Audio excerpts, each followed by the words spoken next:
let's go ahead and get started on this one. We have reached the time of 7:05. I'd like to call the meeting to order. We have a quorum, so that's outstanding for this special meeting. We have 1, 2, 3, 4, 5, 6, 7, 8. The only person we don't have right now on is Acosta as a permanent person as well. I think that's it, right? Mike, are you taking notes for this meeting? I am. I have the sheet out. I'm taking notes for our minutes. Thank you. I appreciate it. No problem. So next one in line to be seated for Acosta would be, if I'm not mistaken, it is Rich. Is that correct? Yes. So I'm going to seat Rich for Dave as a voting member. Okay. Okay. All right. Very good. New business. That brings us to item number 2, discussion and motion proposed changes at the Old Lyme Town Code 58. And I'm going to let Matt segue in real quick just to provide any other amplifying information before we talk about it further.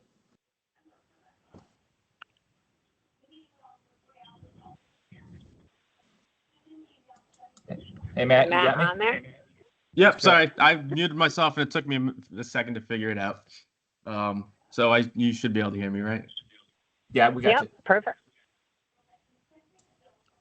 All right. So where do you want me to start, Mike? All right, I just wanted to say, is there anything different from what we discussed at the previous meeting? Is there anything else that we should be made aware of before? I'm sure we've all read the document. You provided us with drafts, and this should just be a formality, but I just wanted to give you the opportunity to discuss anything further. So the latest version was sent out yesterday, I believe, because we had some input from Mike regarding the upland support areas of all of our water access points. So that was the last change. I did receive a letter today from the Soundview Commission. Terry and I were there. And I'll just read it to you. I thought I'd be able to screen share, but I don't see that. So I'll just read it to you. It's kind of short. Okay. On behalf of the Soundview Commission, I would like to thank you for attending our recent meeting of April 28. Waterfront management has been a priority of the SVC since its establishment in 2010. Watercraft and vessels encroaching on recreational swim areas has been a chronic issue for years, creating safety and environmental concerns. The SVC welcomes the opportunity to work with the Harbor Master and Harbor Management Commission to address these concerns. Our review of the red line portions of the proposed ordinance is focused on sections that concern the Soundview waterfront, specifically the water taxi lane. So they did have a couple corrections that are not in the updates that were sent out yesterday. They are rather small ones. The first one is on 58-8, revise the date amended from 12/14/98 to the current. On line 58-6, section D, easterly should be easterly. And the biggest change was that when we added the violations, I needed to update the sections referring to it. So we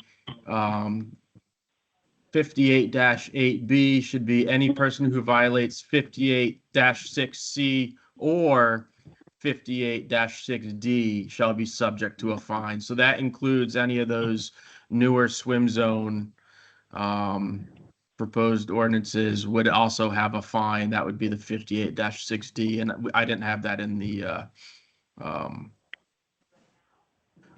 original fine part because we added that section. So they would also like to have fines for the discharge of refuse. I didn't put any of that in there. That's an option for you guys. I'm just relaying it. That was their request. And their biggest concern is their last paragraph.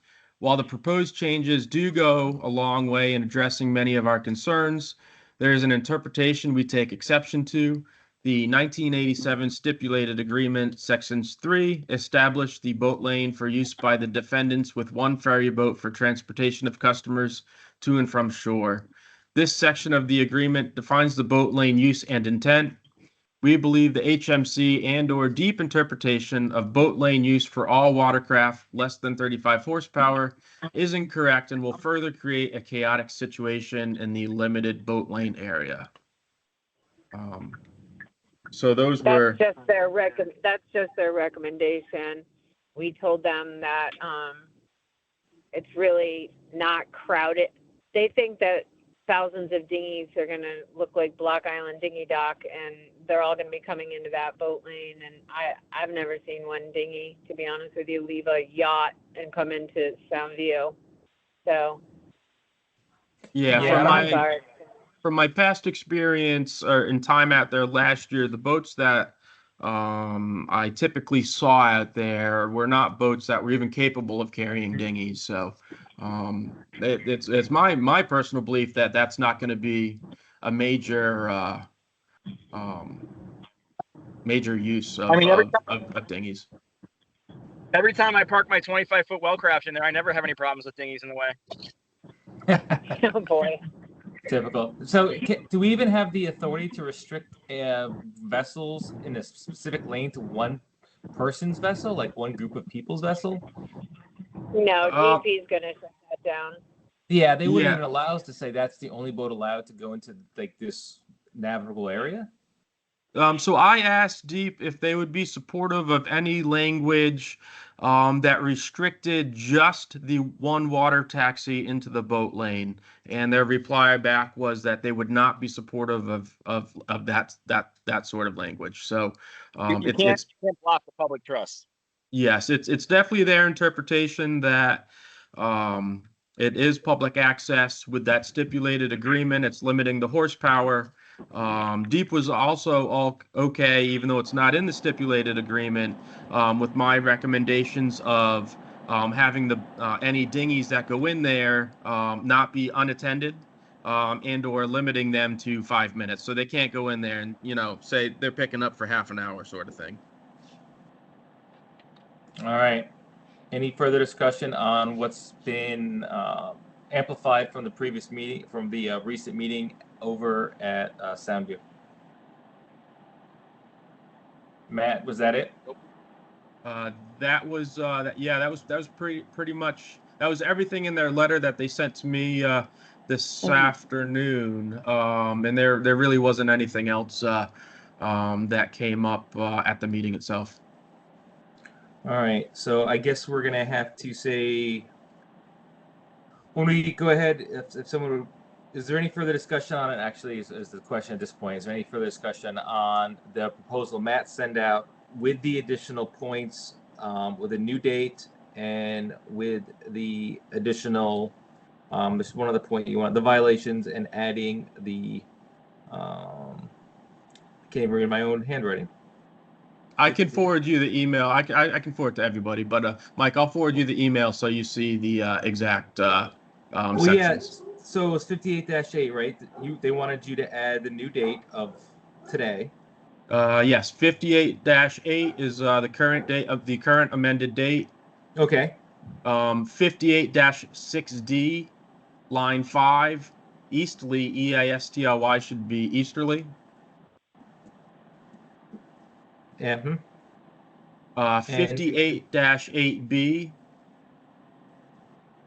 line 1, add 58-6D to read, any person who violates 58-6C or 58-6D shall be subject to a fine.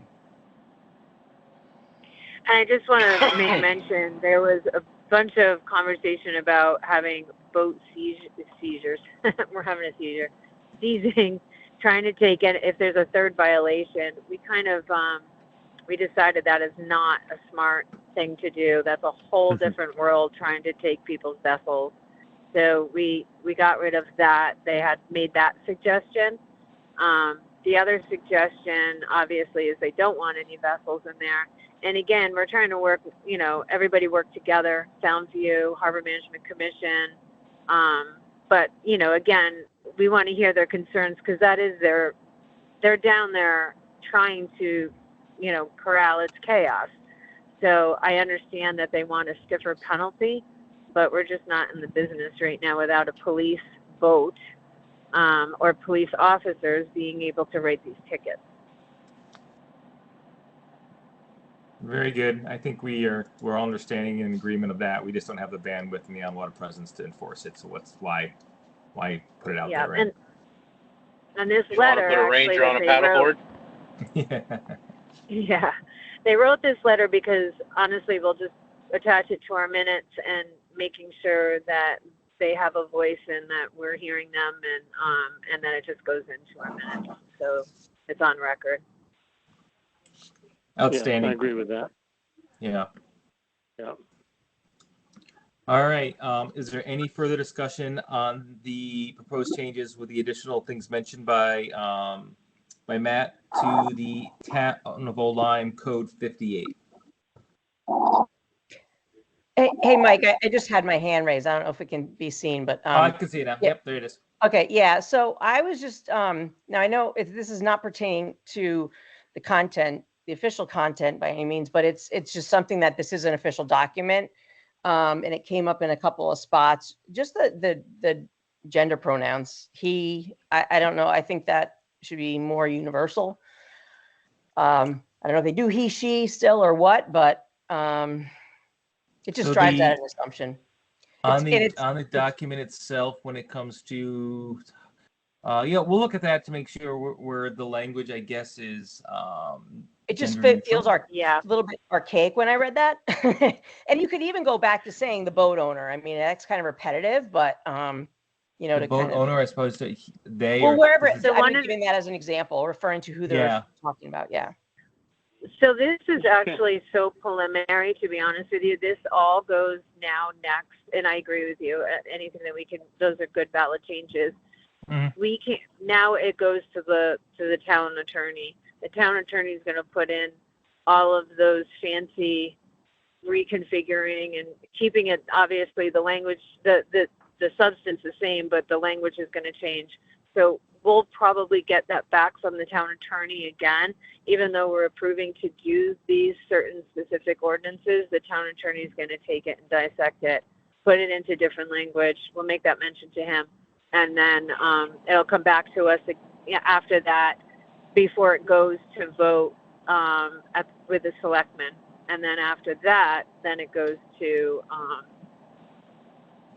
when does it go after that, Mike? Oh, it goes to the town. Right. I have to have a town. Yeah. Right. Still, Absolutely. call the vote a she. And I think that, you know, when we get that back again, we'll make mention of that. Then we'll send it back out to everybody to just I do wasn't sure a if you- final. That changed, that one. Yeah. No, she definitely did. Yeah. All right. Very good. Appreciate that comment and that concern. So, all right. Yeah, they're meeting. Is there anything other when it comes to discussion on this proposal? Hearing none. I motion. Would somebody like to put a motion on the table to approve the Old Lyme Town Code 58 changes for the Harbor Master with the addition of those 3 items previously discussed? I do. Make that George motion. Finley, I do. Finley makes a motion. Can I get a second? Yep. Second. I'll second. Sloan. Okay, so that was 3. Mela second. No, wait a minute. Who else? I heard one other one. Sorry. Well, Acosta. Sloan seconds. Yeah, no. Sloan seconds. So Finley, Sloan seconds. All right. So we have a motion. No further discussion. Just gonna go to a vote. All in favor? Aye. Any All those opposed? other people. Not sure if I vote here, but aye. All right. Any opposed? Hearing none and hearing no further discussion, the motion carries. All right. I Fantastic. appreciate it. Hey, can you guys hear me now? Yep. Yeah. All right. So moving on Who to is that, Barnes? We Did you just need lost to say him, I something? think. He's lost him again. Anyway, That's Motion not a carries. bad thing. Keep it going. Right. I gotta eat dinner. No, just kidding. That's right. This mute button is great. No, just kidding. Can I get another motion? Section 3, motion to adjourn. Next meeting, May 13th, 2025 at 7 p.m. Motion. I will motion to adjourn. Thank you. Second. Motion to adjourn. We are adjourned. Thanks for taking your time and